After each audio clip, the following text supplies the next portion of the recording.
Oke, ketua MUI sekalian. Oh, Surya, Surya. Surya. Kemenang. Kemenang.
Wassalamualaikum warahmatullahi wabarakatuh. Pak Wakil Wali Kota beserta seluruh Forkopimda, alhamdulillah ini Forkombimda lengkap hadir karena mau mendengarkan apa yang disampaikan nanti ini oleh Yang Mulia. Alhamdulillah ini ada Pak Kapolres langsung. Pak Kapolresnya ini usianya seanak saya ya Pak. Pak Kajari langsung hadir. Pak Dandimnya Kota Batu, Pak Pabung, alhamdulillah ini langsung Pak Ketua hadir langsung dengan wakilnya yang tadi sudah menjemput langsung di hotel ya Pak Nur. Ketua MUI, Ketua NU, Ketua Muhammadiyah dan seluruh stakeholder yang ada di Kota Wisata Batu termasuk Kusirot. Alhamdulillah matur nuwun Gus. Walaupun tidak banyak, kita bisa bersilaturahmi secara langsung. Mudah-mudahan dalam acara yang sangat istimewa dan insya Allah berkah ini bisa menjadikan kita manusia yang lebih baik, lebih bertakwa, dan terus bisa menjalankan perintah-perintahnya dengan ikhlas. Matur nuwun kehadirannya Gus. Mudah-mudahan tidak hanya sekali ini panjenengan ke sini, besok tambah sekali, 2 kali, 3 kali, biar bisa hafal sama orang Batu. Wa ahli baitihi wa tabi'ahum ihsanin qiyamah la haula wa la quwwata illa billah. Yang sangat kita hormati, kita banggakan Ibu Wali Kota Batu, Bu Dewanti, serta Wakil Wali Kota yang kita hormati dan kita cintai bersama, seluruh jajaran Forkombimda Kota Batu, dari organisasi keagamaan yang hadir, seluruh hadirin wal hadirat yang bahagia. Alhamdulillah kita ini kecipratan barokah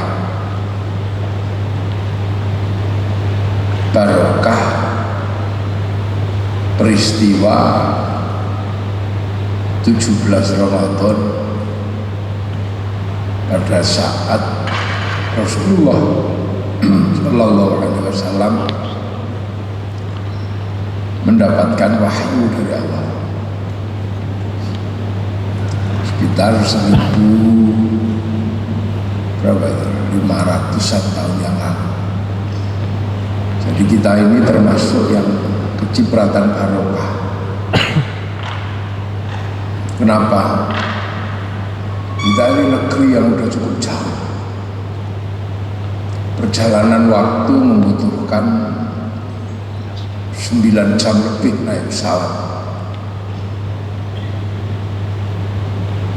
Jarak yang tidak dekat. Kemudian waktu yang demikian panjang, hampir 1000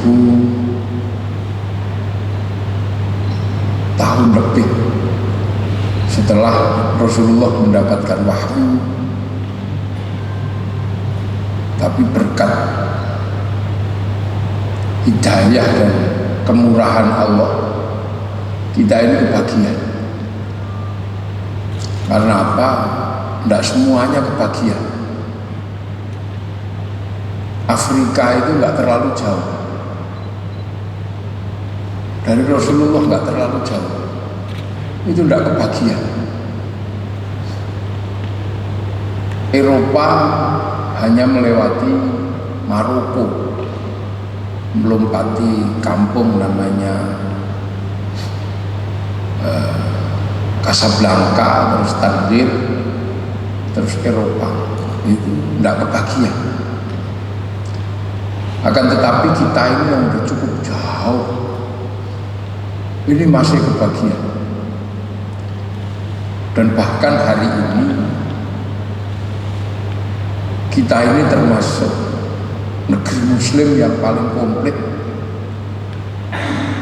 yang hampir seluruh dimensi yang pernah ditinggalkan oleh Rasulullah dan diajarkan Rasulullah utuh di sini, komplit. Ini kalau tidak karena kasih sayang Allah, kita tidak kebagian. Disiplin tasawuf masih utuh di Indonesia. Disiplin ilmu fikih utuh di Indonesia.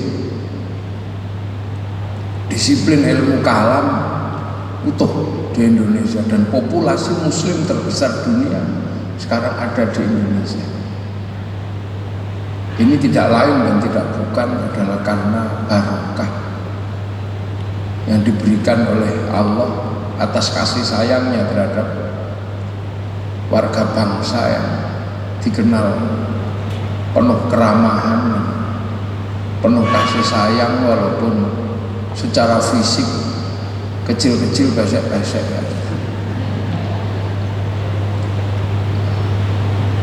Eropa itu pernah kebagian, tapi tidak lama dicabut lagi sama Allah. Afrika pernah kebagian, tapi nggak meningkat-meningkat. Sebelum orang Indonesia masuk Islam, orang dari Habasyah dikenal dengan Wahsy, itu sudah masuk Islam. Bilal sudah masuk Islam. Orang dari Persia sudah masuk Islam. Belum ada orang dari Indonesia masuk Islam. Makanya belum ada dalam catatan sejarah sahabat itu bernama Tukijo itu ada. Waimin itu ada. Kenapa? Karena yang bisa mengikuti Rasulullah, ketemu langsung Rasulullah itu belum ada dari Indonesia. Walaupun ada yang mengada-adakan seperti Gajah Mada, disebut dengan Gajah Mada, itu adalah teori mengada-ada, tidak ada. Tapi begitu masuk, ternyata apa yang dicita-citakan oleh Rasulullah, apa yang dicita-citakan oleh Islam, ini benar-benar kuat dan mengakar di Indonesia sampai hari ini. Bahkan simbol-simbol yang paling sulit yang ada di dalam agama itu bisa diwujudkan di Indonesia. Ini bukan sesuatu yang mudah. Ini bukan sesuatu yang gampang, butuh orang-orang yang punya konsentrasi khusus, konsentrasi tinggi, orang-orang yang benar-benar dekat kepada Allah, yang akhirnya mampu mendesain bangsa ini sesuai dengan desain yang diinginkan oleh Allah Subhanahu wa Ta'ala. Tidak main-main. Jadi ini benar-benar harus kita syukuri, benar-benar harus bisa kita syukuri. Karena kalau berbicara tentang nuzulul Quran, turunnya Al-Quran adalah berbicara tentang perubahan sosiologi, perubahan antropologi, dan perubahan agama. Setelah Al-Quran diturunkan yang menggunakan prinsip Iqra bismi rabbikal ladzi khalaq. Jadi memperkenalkan Rabb, memperkenalkan Tuhan. Jadi Al-Quran turun pertama kali adalah mengajarkan manusia untuk mengenal yang namanya Tuhan, mengenal yang namanya penguasa alam. Iqra bismi rabbika alladzi khalaq, yang menciptakan engkau. Bukan Lata, bukan Uzza, bukan Manat, dan bukan Hubal.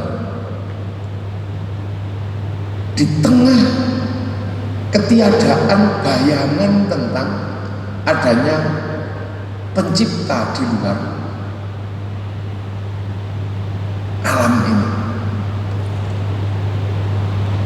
yang menjadi bayangan manusia adalah identifikasi sang pencipta, itu manifestasinya tidak jauh-jauh dari benda-benda yang ada di sekitar manusia. Maka Allah mengajarkan ada Rob, itu ada yang menciptakan engkau. Maka kita bisa melihat betapa proses itu tidak mudah. Memperkenalkan Tuhan itu tidak mudah. Bagi Rasulullah itu bukan sesuatu yang mudah.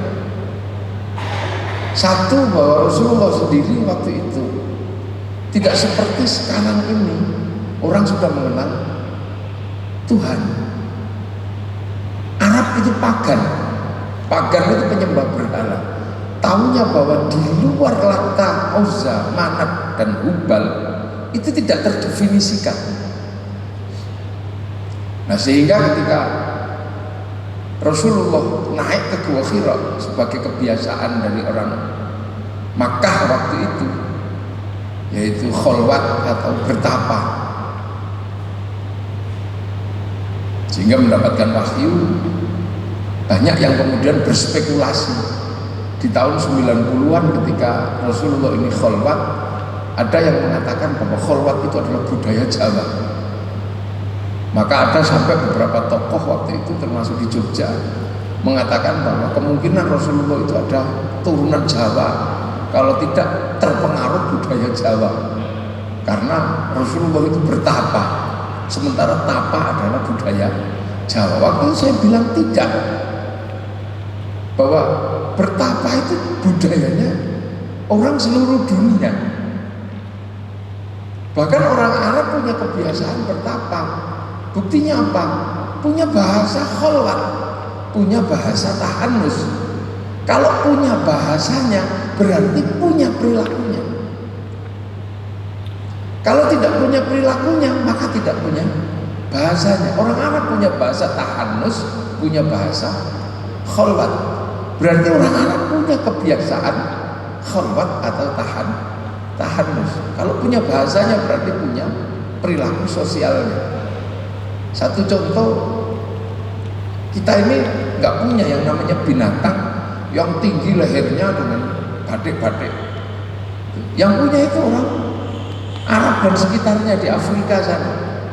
Mereka menyebutnya zarafah. Maka karena kita nggak punya, begitu mereka datang kita sebut jerapah. Orang Eropa menyebut zereva. Orang Indonesia punya namanya rambutan. Orang Arab nggak punya rambutan. Makanya ketika rambutan sampai Arab tetap rambutan, bukan syariah itu. Nah ini sebenarnya, oh ini sama. Nah, begitu Rasulullah ini mendapatkan Iqra, Rasulullah tidak mengenal ini siapa. Gitu. Rasulullah ini siapa? Gak kenal. Makanya ketika pertama didatangi Rasul lari, datangi kedua lari, begitu ketiga potensi untuk pergi lagi dari Gua Hira itu besar. Maka malaikat Jibril kemudian menggunakan standar wahyu ketika turun kepada para nabi. Standarnya apa? Share it. Langsung di bluetooth gitu, di share it.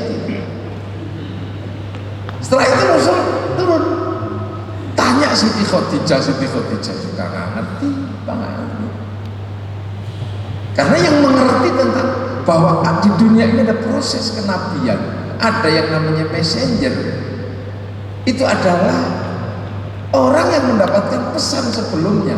Nah, orang yang mendapatkan pesan sebelumnya itu basisnya ada di Palestina, basisnya ada di Madinah. Siapa? Orang Yahudi dan orang Nasrani. Orang Mekah tidak ada basis itu. Basis kenabian di Mekah itu udah kuno luar biasa di zaman Nabi Ibrahim. Ketika Nabi Ibrahim sampai di situ, Rabbana inni askantu min dzurriyyati biwadin ghairi dzi zar'in 'inda baitikal muharram, Rabbana liyuqimus sholata waj'al afidatan minan nasi tahwi ilaihim warzuqhum minats thamarati la'allahum yashkurun. Nabi Ibrahim berdoa. Tapi itu kan udah kuno. Udah lewat fasenya, orang udah nggak paham. Nah, yang mengerti basis tentang kenabian, basis agama itu ada di Filistin sama Madinah, maka nggak ngerti. Makanya ketika Rasul menerima wahyu itu nggak ada yang tahu. Ada yang menyebut kesurupan, ada yang menyebut gila, ada macam-macam. Yang paham itu adalah orang Nasrani, namanya Waraqah bin Nufail. Itu ada yang menyebut dia pendeta, ada yang menyebut dia dukun, macam-macam. Si Waraqah ini. Tapi sesungguhnya dia adalah orang yang mendapatkan kabar dari kitab yang sebelumnya. Makanya tidak heran ketika orang Mekah itu didakwahi, itu melawan. Karena mereka tidak mengenal konsep Nabi, dia tidak mengenal konsep Rasul. Sama dengan ini orang Malang gitu kan. Saya datang walaupun bentuknya seperti ini, itu disambut bahkan sama Bu Wali yang terhormat, yang mulia. Kenapa? Karena orang Malang ini mengerti konsep ulama, diajarkan oleh ulama-ulama yang sebelumnya. Sehingga ketika saya datang sudah nyaman, udah pasti diopenil kalau orang Malang. Kayak hotel, kenapa? Saya tak khawatir terjadi sesuatu. Karena orang Malang mengerti konsep ulama, konsep kiai.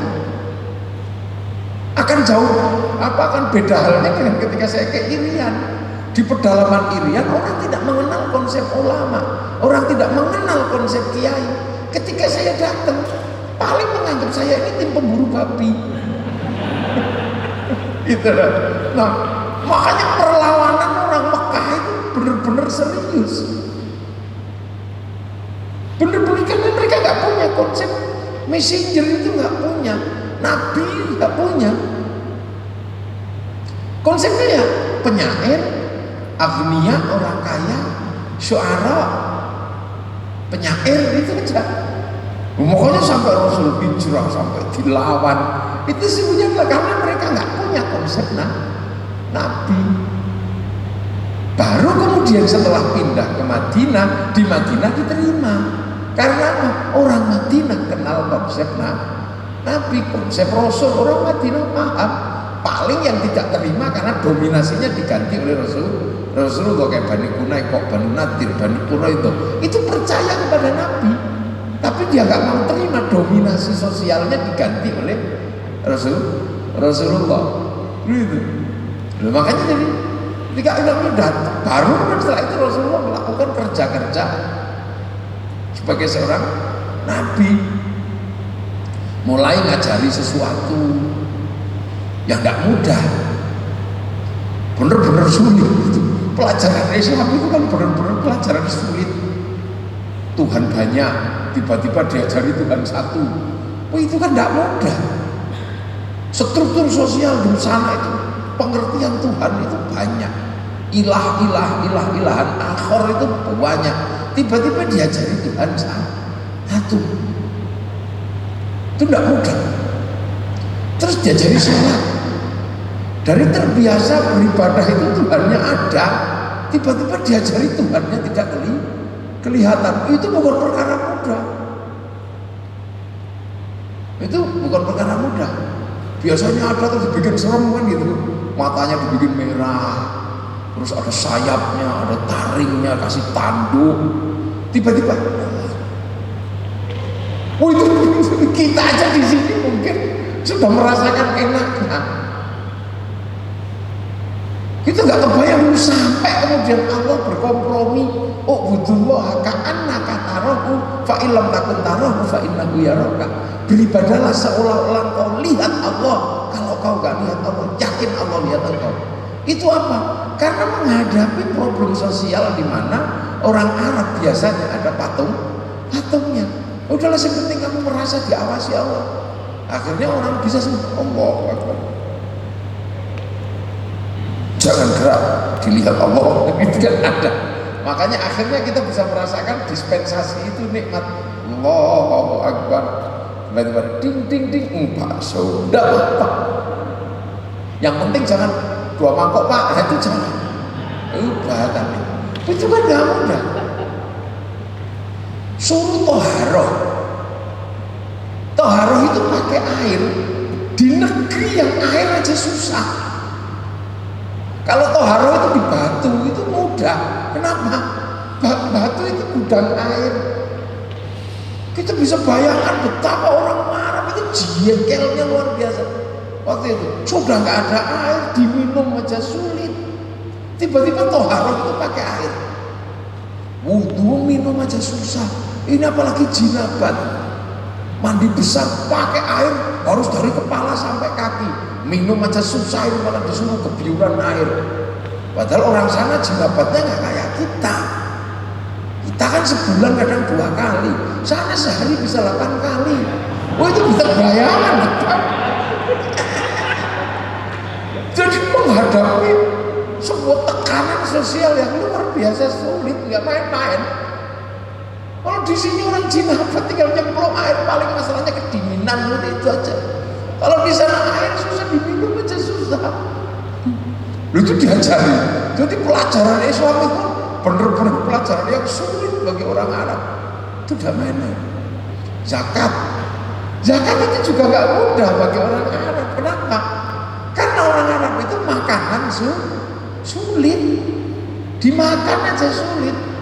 Berburu, perang, tiba-tiba kemudian harus menyisihkan. Ini berbeda ajaran aneh itu, makanya jago ribat bahasa yang itu ribat. Islam itu asing karena benar-benar berhadapan permili ajaran Islam itu dengan sosial budaya di Arab. Makanan susah, istri banyak, suhu cuman 1. Wah itu kan gak mudah. Puasa, orang Arab itu panasnya kayak gitu. Suruh puasa coba. Puasa itu kalau di musim panas kayak apa susahnya? Orang sini kalau puasa duduk di tepi sungai dingin, sana duduk di mana? Panas gitu mau sembunyi di bawah pohon, pohonnya nggak ada. Coba puasa itu benar-benar sulit bagi orang Arab sampai mau. Coba bayangkan betapa kuatnya dan hebatnya Rasulullah mampu memberikan pembelajaran yang demikian sulit. Ngajari puasa orang sini aja segojangan. Makanya orang Indonesia itu hobi puasa karena nggak susah. Iya cinta ditolak puasa itu ini begitu. Tinggal pilih pilih innahu min Sulaimana atau pilih sunapa tekaji hajiku jalan goyang, tinggal pilih. Orang sini puasa. Makanya sejarah orang sini puasa itu bukan sesuatu yang sulit. Makanya bagi orang Malang puasa itu macam-macam. Puasa pupus godhong tok, ngidang, puasa gandul di pohon ngalong, puasa nasi putih tok ute, menghindari api pati geni. Dan itu puasa jalan ngedan itu kan ada. Makanya orang sini tuh hobi puasa, sampai cari nomor itu puasa. Loh, ini sebenarnya memberikan gambaran buat kita betapa puasa itu tidak mudah. Haji itu bagi orang Arab tidak mudah. Kenapa? Panas kayak gitu. Itu kalau ihram suruh buka kepala. Paling berat lagi kalau tawaf. Wah itu bagi orang Arab beratnya luar biasa. Kenapa? Yang perempuan suruh buka mukanya. Wah itu syahwatnya kayak apa? Lihat muka perempuan Arab cantik-cantik, sementara pada saat yang sama yang laki-laki disuruh pakai baju gak berjahit. Coba itu kalau mau nakal kan tinggal les gitu aja. Dan itu bisa diajari oleh Rasulullah. Loh, makanya Islam itu prototipenya itu di situ. Makanya kalau prototip Islam itu ada di Mekah, Madinah itu bisa, maka di Malang ini sebenarnya udah gak susah. Tinggal bagaimana cara menggeser pembelajaran yang ada dari Rasulullah untuk ditanamkan di bumi baru seperti ini. Gitu. Nah, itulah sesungguhnya yang paling sulit dari memahami nuzulul Quran. Menggeser sosiologi, antropologi Islam dari sistem teologi yang tadi basicnya adalah tanah jazirah Arab, digeser kan, problem sosiologi, antropologi jazir tanah baru yang namanya Nusantara. Oh, itu yang nggak mudah, tapi berhasil. Apalagi di Malang itu sampai berhasil, ini hebat. Malang ini pusat kerajaan terbesar di dunia. Loh, Malang ini kan pusat kerajaan terbesar di dunia ini di Malang.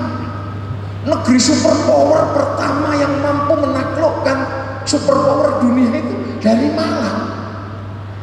Namanya Singasari. Singasari itu di Malang. Bukan kerajaan Laut Selatan, itu bukan. Malang itu.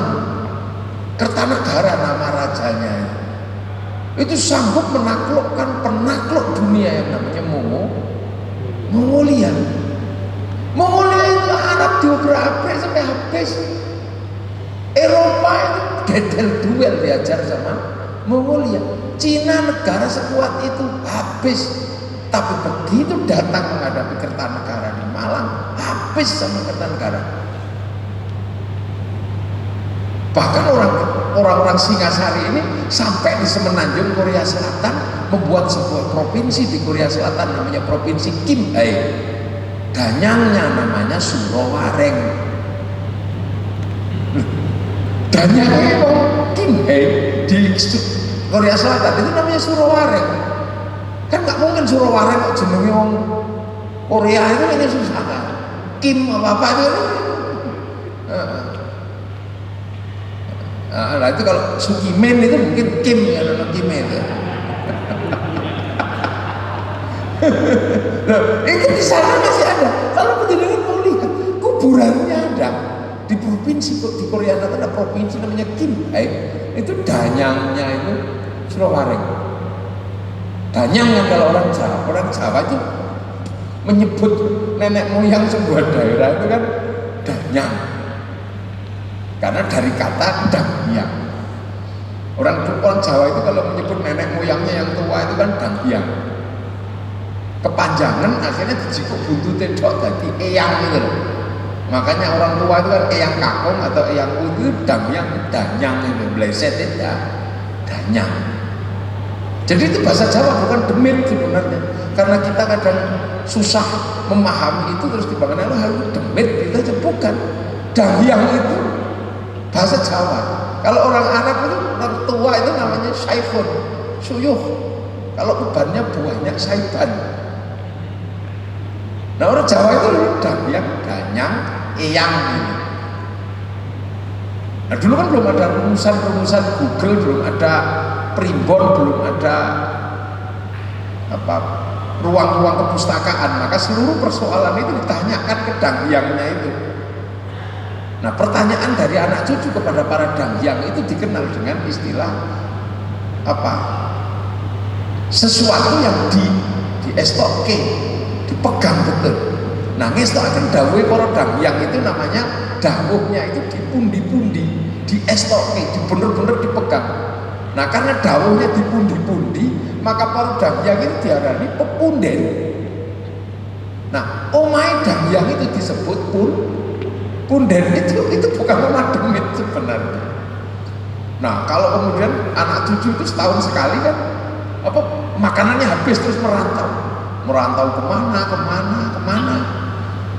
Nah itu rindu setahun sekali pulang mudik kita ini setahun pulang menunjukkan bahwa sudah sukses, menunjukkan bahwa oleh-oleh. Nah pulangnya anak cucu setahun sekali itu kan nggak ada WA dulu. Dilalap oleh-olehnya itu ada yang oleh-olehnya masih hidup, tapi ada juga yang sudah mati.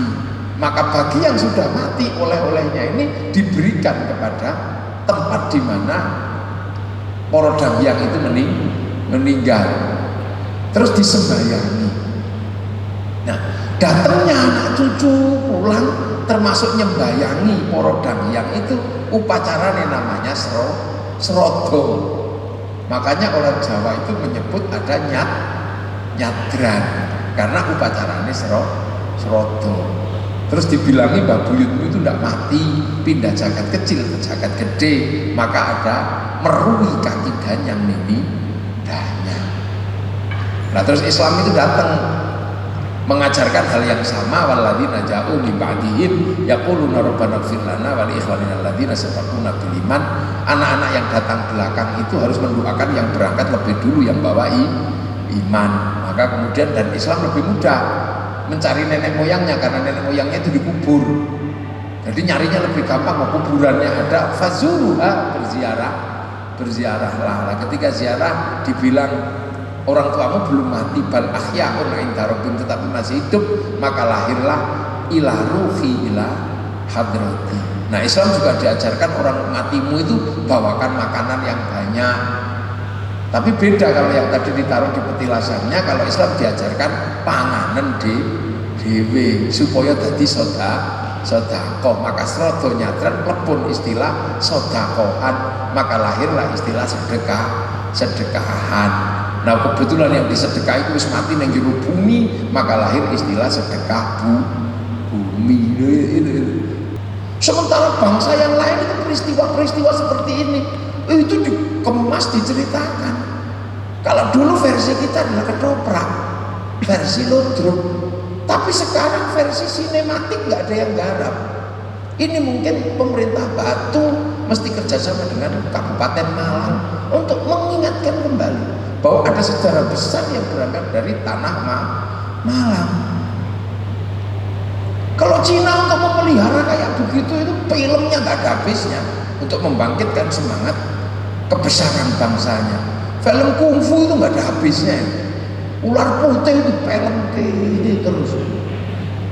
Orang Jepang, orang Cina, yang namanya orang Jepang itu nggak pernah menang. Pendekar siapapun Jepang kalau ketemu Wong Fei Hung mesti kalah. Kalau ketemu ini si Sen itu mesti kalah. Mau hebat kayak apa? Itu cara mereka memelihara kebesaran masa lalu untuk membangkitkan semangat kebangsaan. Amerika apalagi? Amerika itu paling jago mengelola kayak begitu. Makanya bangsa Amerika itu PD-nya luar biasa. Kalah di Vietnam itu bisa bikin Rambo 1 sampai 6. Dipelihara betul. Amerika itu yang namanya film cowboy itu selalu mengingatkan bahwa bangsa Amerika itu punya ancaman terhadap dari Indian, dan pemilik bangsa Amerika adalah ras Amerika, bukan orang Indian. Itu mereka lakukan. Kalah dengan Cina, nggak mau di Amerika. Secara spiritual kalah dengan Cina. Dia bikin film film American Shaolin, American Kung Fu. Mana ada Shaolin di Amerika? Kalah dengan Jepang, dia bikin American Samurai, American Ninja. Bahkan ninja terakhir dari Amerika, The Last Samurai, tokohnya namanya Tom Cruise dari Amerika. Loh, ini saya mengingatkan, penjenengan punya sejarah besar dengan kota Malang. Ini mulai lupa, anak-anak cucu kita mulai lupa. Gitu. Orang Jepang itu bangun film samurai itu nggak ada habisnya. Bahkan sampai peristiwa pembantaian yang dilakukan oleh restorasi Meiji terhadap Tokugawa, konflik internal Jepang antara modernisasi dan tradisionalisme di Jepang ini dikemas dengan sangat bagus. Sampai ke tingkat film anak-anak, namanya judulnya film Samurai X dengan tokohnya Rurouni Kenshin.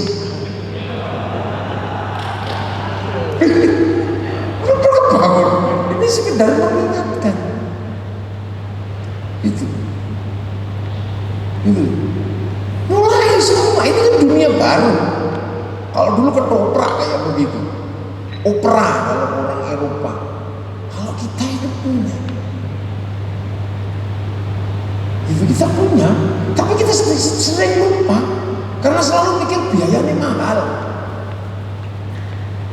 Dulu apa?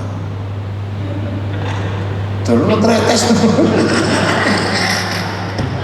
Ini malah punya tanggung jawab besar. Makanya istilah Malang isi ngoedan itu ya karena pusat ngoedan ini Malang. Ini kan nggak kebayang tiba-tiba Kertanegara itu bisa menaklukkan Mongolia, itu kan nggak pernah kebayang sebelumnya. Dan Kertanegara ketika bikin pusat pelatihan bahari itu di Malang Selatan, yang sekarang ditempati marinir itu.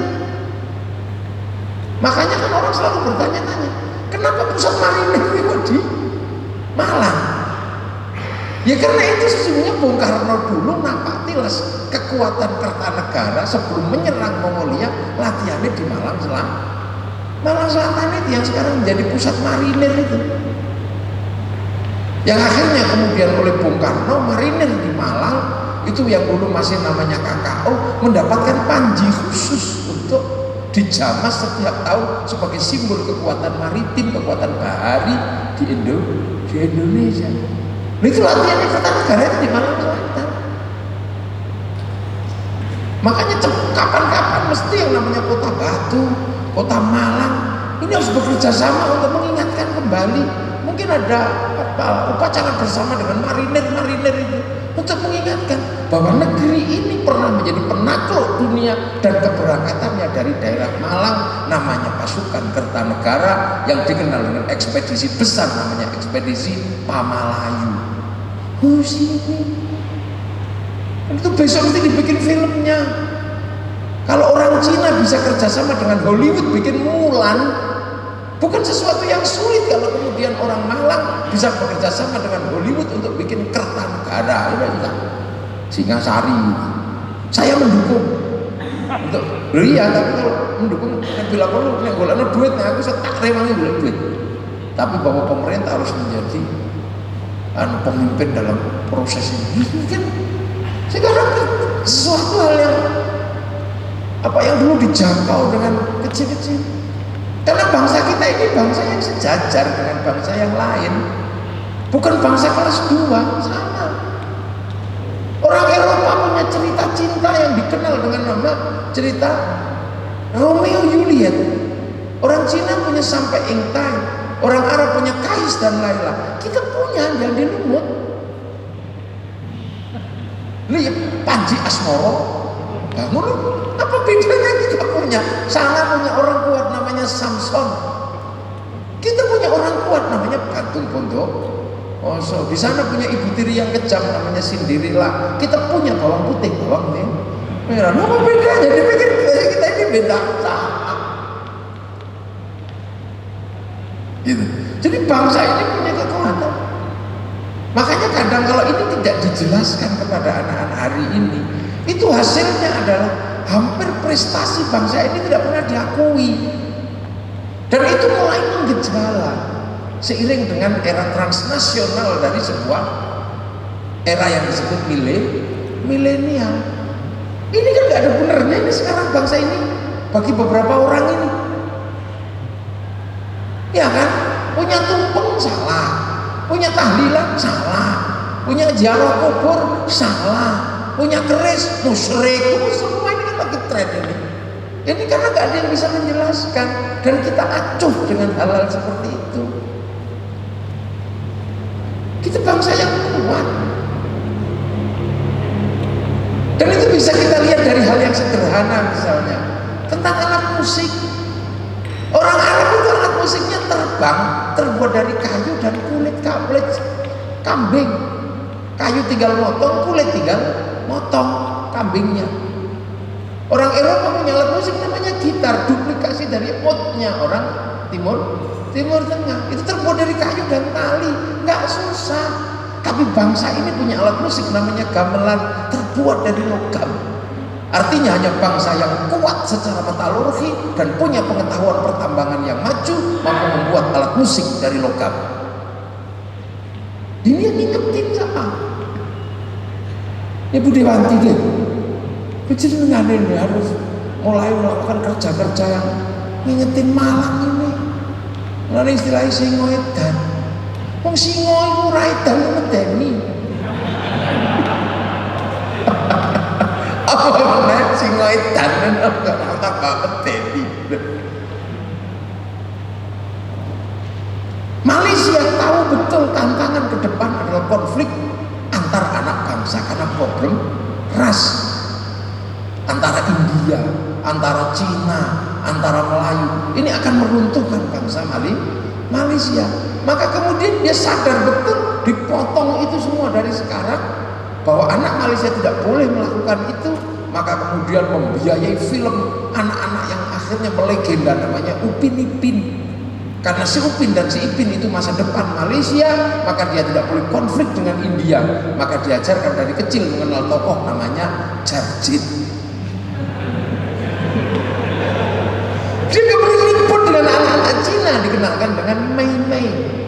Dia nggak boleh ribut dengan anak-anak Indonesia, dikenalkan dengan Susanti. Ini nalar kebangsaan mereka, menyongsong era baru. Gitu. Ini tugas kita. Kenapa? Karena negeri yang demikian kuat, gitu. Negeri yang demikian kuat, yang punya potensi, ini mampu para pendiri bangsa ini bertabarruk kepada agama Islam. Itu iso, tak kebayang. Negeri yang kuat seperti itu tiba-tiba Islam dari sana, itu bisa terduplikasi dengan komplit di Indonesia. Ini orang-orang yang datang ke sini luar biasa. Kenapa? Karena Islam yang datang ke sini itu punya prinsip. Dan prinsipnya itu bukan prinsip kepentingan apa-apa, selain kepentingan bagaimana membawa Islam rahmatan lil alamin. Makanya prinsip yang dipakai oleh para ulama awal itu kan prinsip wakafa billahi syahida Muhammadur Rasulullah walladzina ma'ahu asyidda'u 'alal kuffar rahama'u bainahum tarahum ruk'an sujadan yabtaguna fadlan minallah wa ridwanan simahum fi wujuhihim min athari sujud dzalika mathaluhum fit taurat wa mathaluhum fil injil kazar'in akhraja syat'ahu fa'azarahu fastanadha wastawa 'ala suqihi ujibu surru'an yaqidu bihimul kuffar. Jadi era Rasulullah itu wakafa billahi syahida, Rasul sendiri, nggak ada temennya itu, karena sosiologi itu menolak. Muhammadur Rasulullah walladzina ma'ahu, dan orang-orang yang bersama Rasulullah sama sahabat, asyidda walal kufar, keras sama orang kafir, karena itu era di sana. Setelah asyidda walal kufar, ruhama ubainahum, eranya khalifah, eranya kaum muslim mulai saling kasih sayang. Tarahum ruk'an sujada yabtaguna fadlan minallah wa ridwanan simahum fi wujuhihim min athari sujud. Eranya kemudian kodifikasi pengetahuan, madhab, semua tasawuf, sehingga Islam sudah mulai menjadi bagian dari proses integral dari perubahan dunia. Sampai kemudian harus berjalan, kemudian menemui negara baru dengan satu prinsip kazar'in, seperti tanaman. Makanya kemudian para orang-orang dulu itu prinsipnya kalau keluar dari jazirah ini adalah membawa Islam seperti tanaman. Gimana cara nanam di sawah orang lain di sawahnya Majapahit. Nah, itu tanam dulu, tanam di sawah Majapahit, di sawah Pajajaran, di sawah Singasari, ditanam pelan-pelan. Nah, nanam itu dari dulu menggunakan benih. Makanya para ulama itu menggunakan benih ditanam di sawah orang, ya jangan ribut. Lahirlah prinsip-prinsip bagaimana membawa Islam tanpa harus berbenturan dengan orang yang ada di Nusantara. Cuman yang nanam ini beda, kelasnya beda. Siapa yang nanam Islam ke sini? Wali. Yang kemudian disebut Wali Songo, yang dilawan oleh pengetahuan modern itu kan melawan. Bukan, Islam tidak disebarkan oleh wali. Oleh siapa? Oleh saudagar. Jadi dulu kalau bikin skripsi gitu, jenengan itu, orang-orang kalau sekolah bikin skripsi, Islam disebarkan oleh wali, itu ditolak. Karena apa? Objeknya itu nggak benar. Daftar pustakanya nggak ada. Karena itu adalah absurd. Wali apa? Jadi dulu kalau bikin skripsi atau bikin karya ilmiah, yang menyebarkan Islam harus saudagar karena daftar pustakanya ada. Nah kalau wali mengkotek, historis ya. Tapi belakangan kan orang mulai paham santri desa itu ternyata membuktikan kebenarannya. Karena santri dari dulu sih desa-desa ini itu selalu diajarkan yang menyebarkan Islam itu wali. Dan akhirnya pengetahuan modern sekarang mengakui bahwa yang menyebarkan Islam itu memang wali, bukan saudagar. Kenapa? Karena Islam masuk ke agama Hindu. Orang Hindu itu berkasta. Nah kasta yang boleh ngomong agama itu kasta Brahmana. Kasta kesatria nggak boleh ngomong agama. Kasta Vesya pegawai nggak boleh ngomong agama. Apalagi sudra. Sudra itu nggak boleh ngomong agama. Nah orang sudra itu pedagang sama petani. Sekaya apapun saudagar itu sudra. Maka tidak mungkin orang sudra ngomong agama. Lah makanya akhirnya yang bisa berbicara agama di tengah masyarakat Hindu adalah wali. Wali itu konsepnya sama dengan konsep Brahmana, la khaufun 'alaihim wa lahum yahzanun, belum punya ketakutan apa-apa. Nah itu makanya datang ke sini para wali. Wali di generasi siapa? Wali-wali besar yang punya pengalaman bagaimana membawa Islam keluar dari jazirah, membawa Al-Quran ke daerah-daerah yang jauh. Wali-wali itu dikenal dengan Wali Songo. Yang Wali Songo ini adalah orang yang mendapatkan tutorial peradaban yang sangat maju. Sunan Ampel ini yang sangat berpengaruh terhadap generasi para wali Mbah Ampel. Ini diajari betul sama Mbak Ibrahim Asmoro Kondi bapaknya. Mbak Ibrahim Asmoro Kondi diajari sama bapaknya namanya Sayyid Jamaluddin Al-Husaini Al-Kabir yang dikenal dengan nama Syekh Jumatil Kubro. Ini punya pengalaman betul bagaimana membawa Islam keluar dari jazirah karena beliau diajari oleh bapaknya namanya Sayyid Muhammad di Pasai. Sayyid Muhammad diajari bapaknya oleh Sayyid Ahmad Jalaluddin bagaimana membawa Islam di negeri yang dikenal dengan negeri Campak, di mana konflik antara Hindu sama Buddha, antara bangsa Annam dan bangsa Campak itu menghasilkan sebuah konklusi politik, konklusi sosial yang digawangi oleh Sayyid Ahmad Jalaluddin. Ini putranya Sayyid Abdul Malik yang mampu mempertemukan beberapa konflik besar di Mongolia yang melahirkan klan Azmat Khan. Ini orang-orang besar. Ini putranya Sayyid Alawi Amil Faqih. Ini orang-orang yang menemukan titik konflik antara Bani Umayyah dan Bani Abbasiyah. Sayyid Alawi Amil Faqih ini diajari bapaknya Sayyid Ahmad Sohib Mirbat. Diajari bapaknya namanya Sayyid Ali Khalid Qasam. Sayyid Ali Khalid Qasam diajari bapaknya Sayyid Alwi, diajari bapaknya Sayyid Muhammad, diajari bapaknya Sayyid Alwi, diajari bapaknya Sayyid Ubaidillah. Sayyid Alwi bin Ubaidillah bin Ahmad Al-Muhajir ini yang menghasilkan klan Alawiyin di dunia ini yang ada Asegaf, ada Habib Syekh Asegaf, ada Habib Lutfi bin Yahya, itu dari Alawi bin Ubaidillah bin Ahmad Al-Muhajir yang Hujroja. Nah ini orang-orang yang memang benar-benar punya latar belakang sosiologi yang mapan. Itu diajari sama Sayyid Isa, diajari sama namanya Sayyid Muhammad, diajari Sayyid Ali Ulidi. Sayyid Ali Ulidi diajari bapaknya namanya Sayyid Ja'far Shotib. Sayyid Ja'far Shotib ini yang menghadapi konflik yang sangat keras di Timur Tengah sampai punya sholawat dikenal dengan sholawat asghir wa asghilid dhalimin bid dhalimin akhrijna min bainihim salimin. Itu konflik yang luar biasa.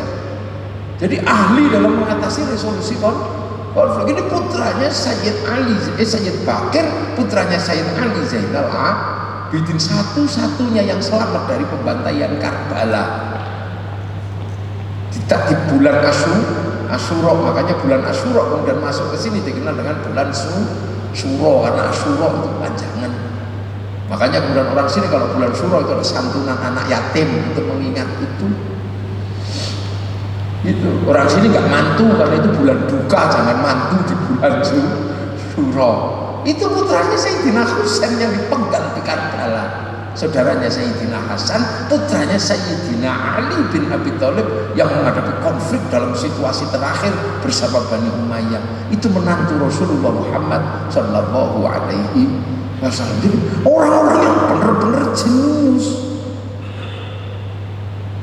Nah, para wali ini ketemu dengan peradaban yang ini.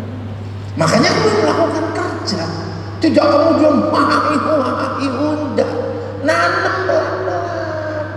Ya sudah, ada ini samanya orang Hindu, maka sholat yang dikenal dengan istilah baku sholat menggunakan bahasa sembahyang, ikut bahasa yang sebelumnya. Musola ikut bahasa langgar. Syaikhun ustadun menggunakan bahasa yang sebelumnya namanya kiai, yang dimana kiai itu bukan cuma manusia, ada kebu ya kiai selamat, tombak ya kiai pleret. Ini benar-benar pekerjaannya nggak main-main. Ya tilmidun muridun menjadi santri. Makanya jangan heran, dan itu berlaku sampai hari ini.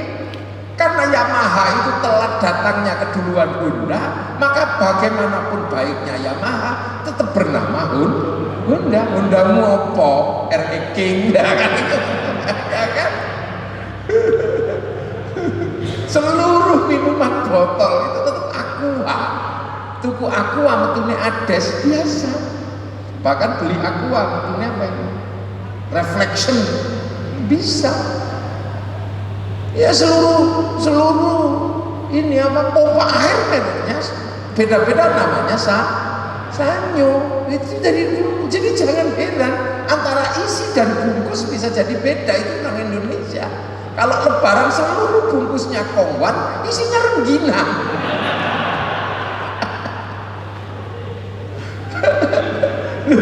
Isinya rengginang.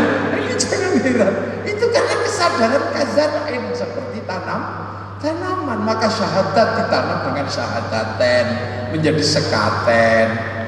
Sholat itu ditanam dengan sembahyang. Cara nanamnya ya beda. Kalau di sana wong yang nanam Rasul ya tiangnya kuat. Sini kan yang nanam orang Indonesia para wali ya pelan-pelan sambil titik nih ini gini, maka biar tanaman itu nggak jatuh kasih cagak itu kan, dicagak kayak orang nanam bunga itu, kalau kena angin dari nggak jatuh kan dikasih tiang. Maka sebelum sholat ada tiang Allah Akbar, gitu kan. Nanamnya juga nggak tepat waktu, mundur dikit. Karena yang diajak nanam masih di sawah. Makanya kiainya sabar, mestinya zuhur 11:30, mundur 2:30. Nah ya biasa aja depan. Nanti Allah Akbar,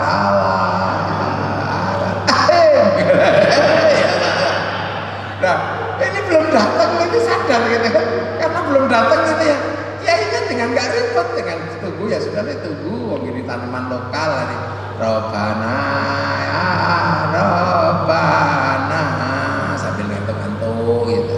Masih nggak datang-datang. Kiainya mulai emosi, tapi harus sabar.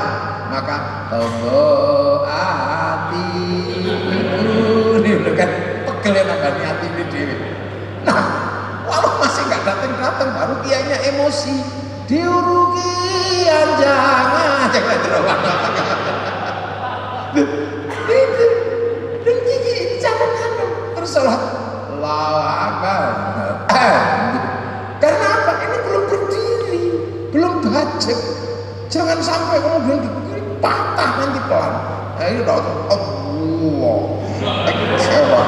Nggak begitu, karena matanya orang sini itu kalau melihat sesuatu banyak ini topo-topo di mana ada itu. Lo makanya kayak gini. Allahu Akbar. Itu dan nggak lama. Kiai dulu itu kalau sholat itu, kalau sekarang kan dodolan surat.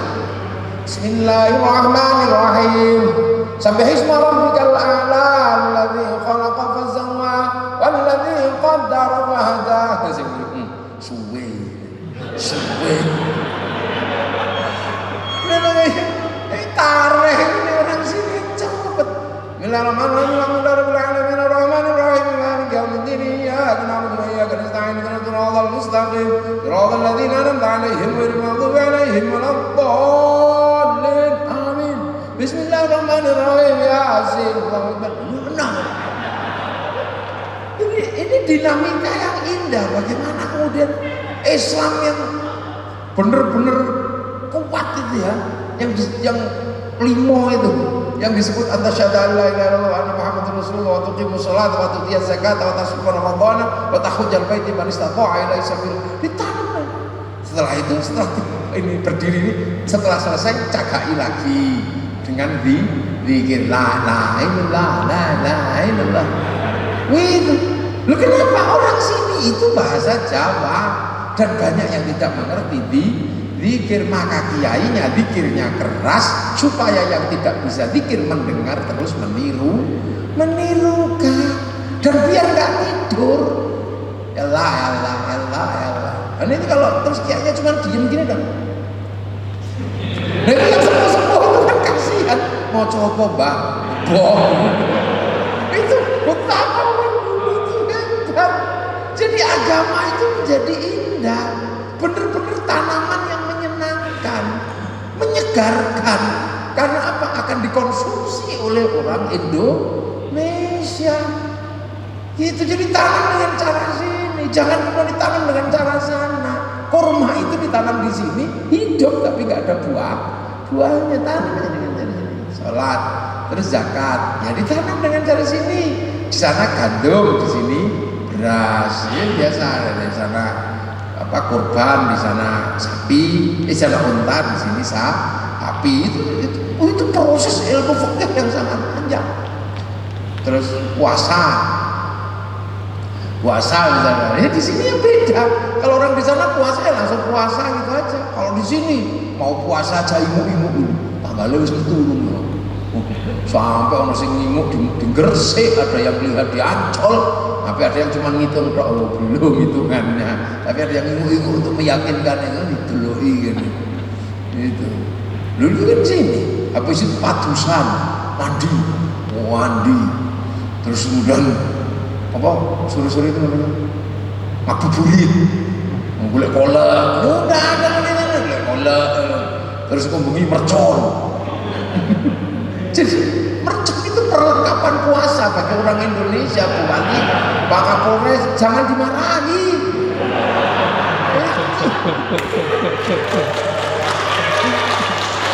Jangan dimarahi. Anak-anak yang suka merconan itu malah tidak pernah jadi teroris. Iya, karena berislam dengan bahagia dan riang gembira. Yang suka jadi teroris itu kan yang serius itu. Lihat kaki kepanjangan dikit serius, kurang cingkrang. Lihat jenggot dua serius, itu kayak bapak. Mana tadi yang DPRD itu? Di mana tadi DPRD? Bapak jenengan itu tadi tak pikir rambut hilang di sini.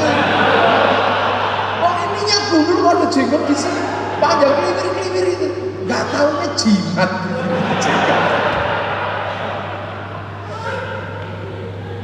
Nah itu makanya orang sini itu penuh hiburan. Makanya beragama juga indah, hidup bermasyarakat juga indah. Jangan nyontoh di sana keras, di sana hiburannya nggak ada. Sini pergi ke sawah cari belut, hiburan. Itu ada ayam tidur, hiburan. Maka kalau hiburan-hiburan itu nggak usah dimarahi Pak Kapolres. Dengan ini terlalu serius jadi Kapolres ini. Apa-apa nggak boleh. Udah biarin aja, didoro boleh. Mana doro di dapur terus terang. Kan gitu. Nggak apa-apa. Itu hiburannya orang Indonesia. Makanya orang Indonesia itu santai hidupnya, kan hiburannya banyak. Bawa lampu, nyuluh-nyuluh pelut, hiburan. Kan itu. Itu hiburan. Apa? Buah sing akhirnya ka salah, enggak apa? Sabu bosok. Hiburan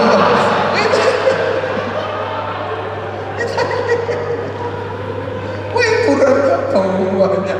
Jadi di Indonesia ini orang terhibur. Makanya beragama pun jadi riang gembira. Ada mercon.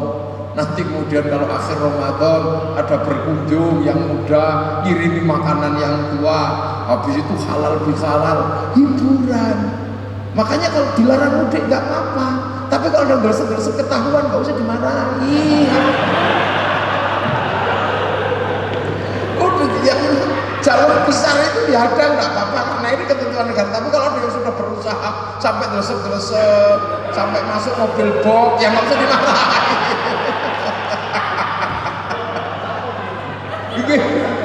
Nggih, ya ampun monggo. Pokoke nek sing wis berusaha itu ya aja diseneni tapi sange yo. Itu imunnya naik, tak bilangin namanya. Kalau nggak boleh itu malah imunnya turun, nanti corona semua itu malah drop itu. Makanya waktu pertama corona itu anak-anak orang-orang kan goes. Lu goes itu memang obat corona yang paling bagus. Nggak ada obat bagus selain goes. Kenapa? Karena laki perempuan sama-sama goes. Nah yang di belakangnya kan bisa lihat.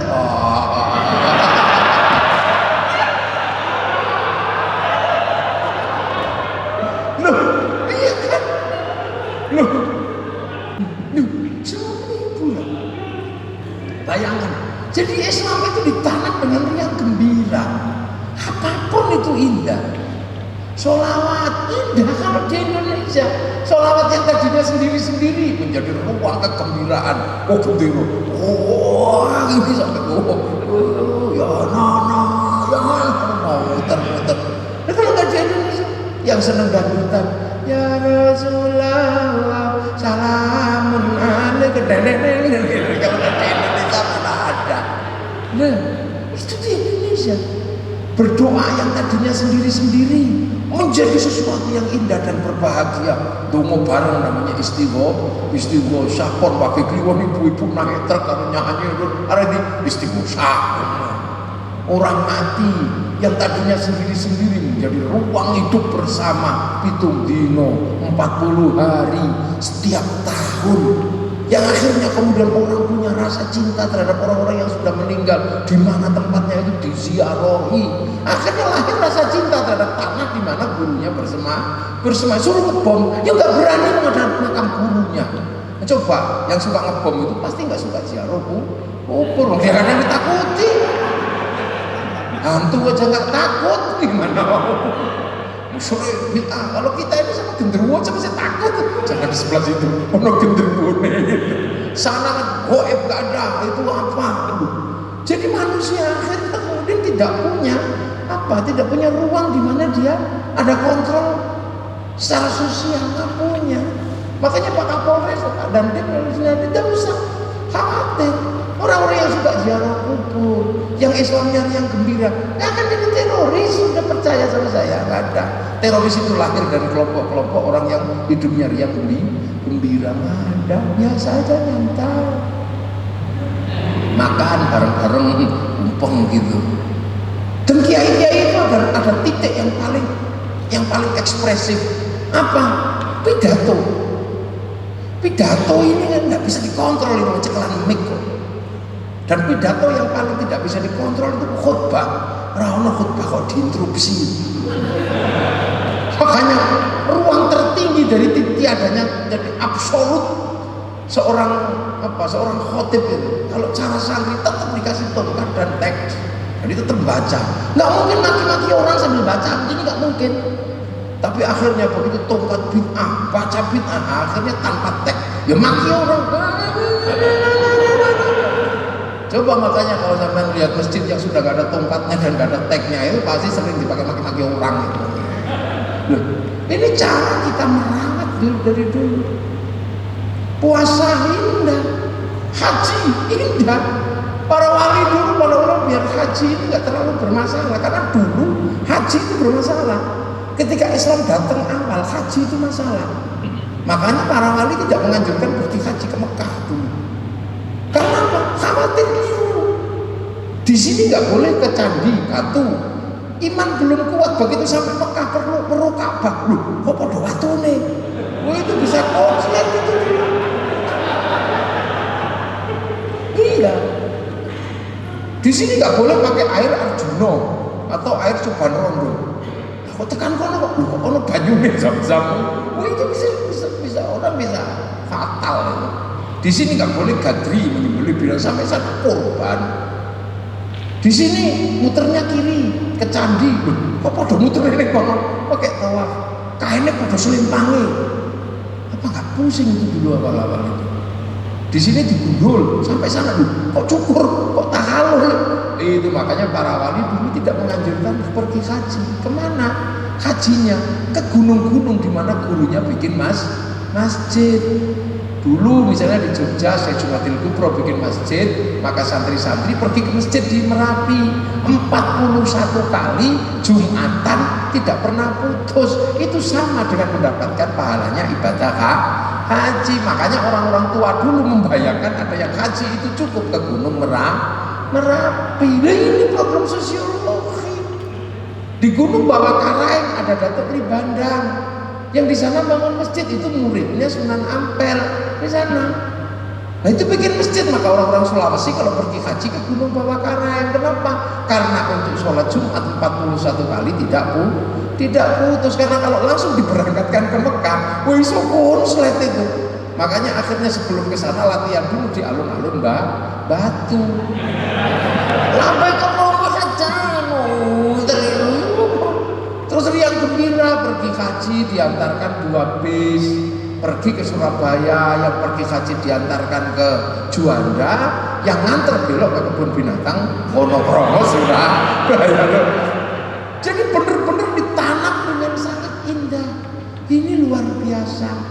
Syahadat, kalau sholat masih menakutkan, cukup syahadat tok diajarkan. Yang ngajari syahadat namanya Syekh Abdul Jalil, dikenal dengan nama Syekh Lemah Abang. Kenapa? Karena pondok pesantrennya dikenal dengan pondok pesantren Lemah Abang. Nah, Syekh Abdul Jalil dikenal dengan Syekh Lemah Abang atau Syekh Siti Jenar. Pondok pesantren Lemah Abang diajari syahadat, belum diajari sembahyang. Maka alumninya dikenal dengan nama Abangan. Mula wong abangan iku wis gelem syahadat, urung gelem sembahyang. Nah, proses ini akhirnya berjalan dan berhasil. Tapi bahwa yang namanya tanaman kan harus punya sawah.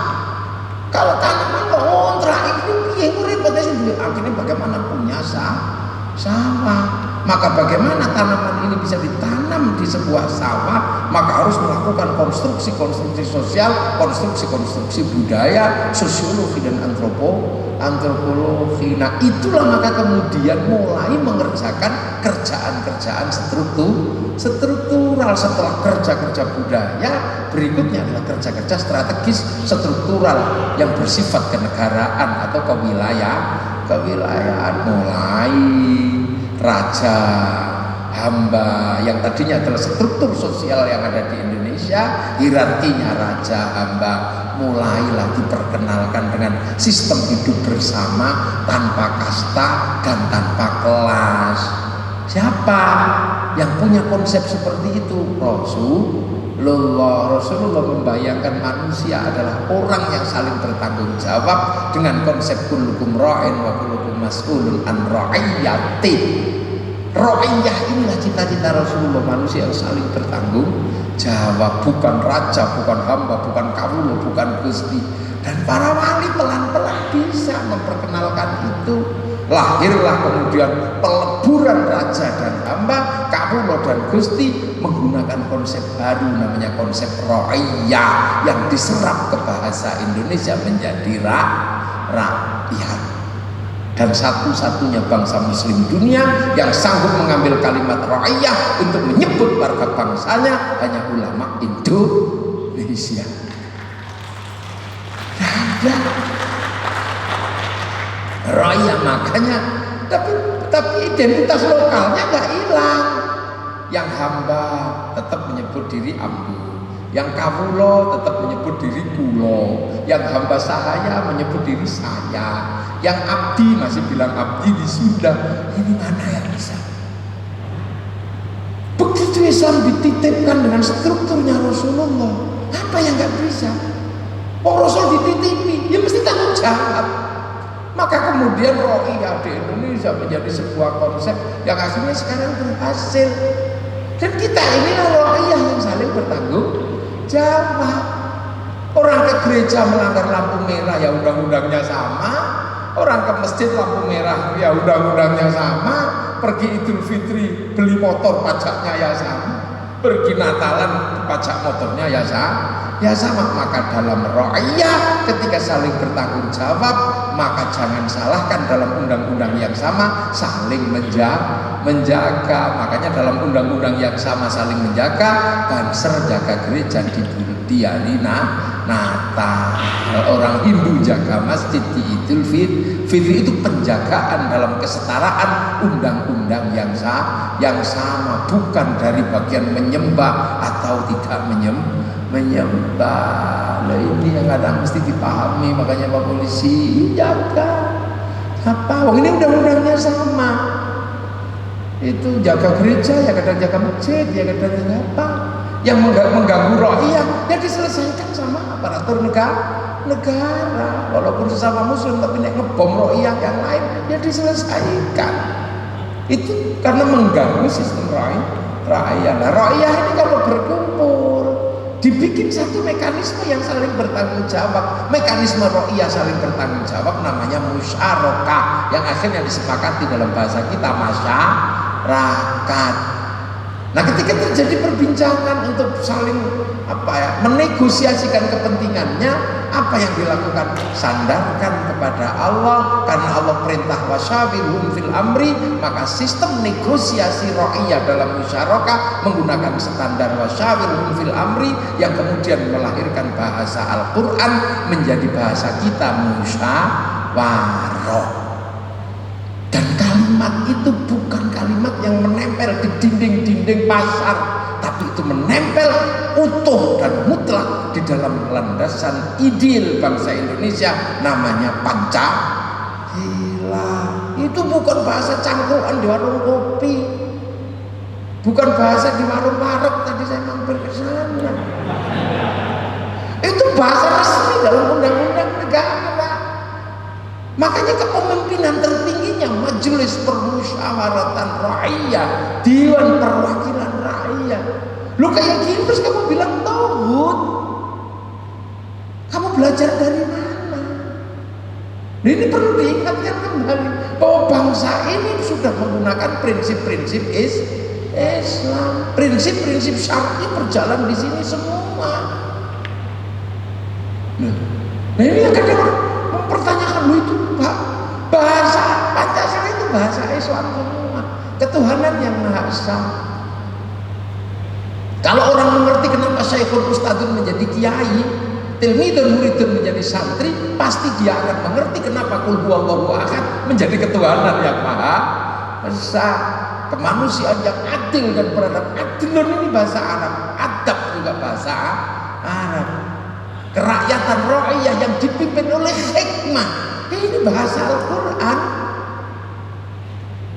Ud'u ila sabili rabbika bil hikmah. Sebuah sistem transformasi batin untuk melakukan sebuah kerja-kerja kebaikan, itu namanya hikmah. Oleh hikmah, permusyawaratan bahasa Arab Al-Quran, perwakilan, keadilan, adil lagi bagi seluruh ra'iyah. Nah, proses struktural ini akhirnya menghasilkan tanaman dan sawah. Makanya Islam ditanam oleh para wali menghasilkan sawah yang disebut wilayah. Al-wali meninggalkan wilayah. Makanya teritori kita disebut wilayah, karena yang membangun adalah para wali. Maka kemudian kita mengenal istilah wilayah.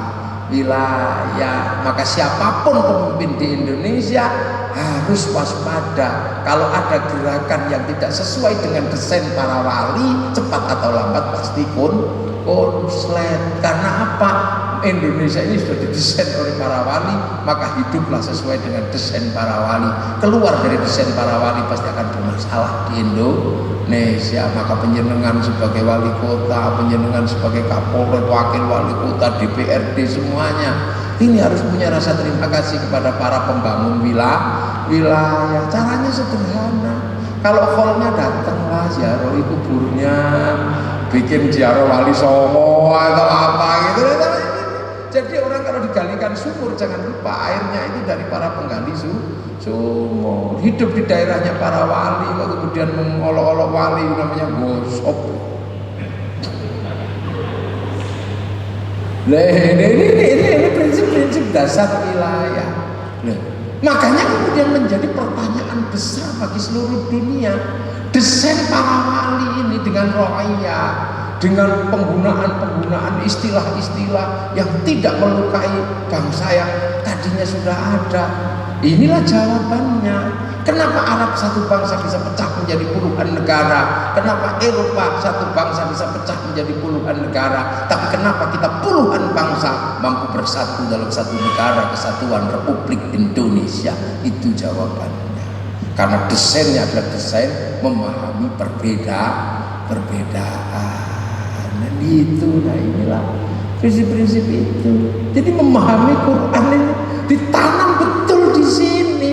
Jadi turun di Mekah ditanam oleh Rasulullah di sana, turun begitu bergerak ke Eropa ditanam oleh para ulama di Eropa, datang ke Afrika ditanam oleh ulama-ulama Afrika, datang ke Indonesia Al-Quran ditanam oleh para wali di Indonesia. Dan hari ini kita merasakan barokahnya betapa apa yang dia tanam oleh para wali menghasilkan satu wilayah, dan kita merasakan menjadi orang yang harus bersyukur mendapat bagian barokah yang ada di Indonesia. Mudah-mudahan ada manfaatnya. Sekedar apa ini mukaddimah saja. Sebenarnya saya sih belum mulai ngaji, masih mukaddimah. Jadi karena belum ama batu saya, ini baru awal apa preambul. Nanti kapan-kapan mungkin bisa dilanjutkan dalam apa kalau tidak diingatkan kembali kita berat, karena kita akan menyosong milenial. Ya, ini satu kali sing sepuh. Moga ketua MUI sing sepuh. Moga kalau tak tutup mohon. Assalamualaikum warahmatullahi wabarakatuh.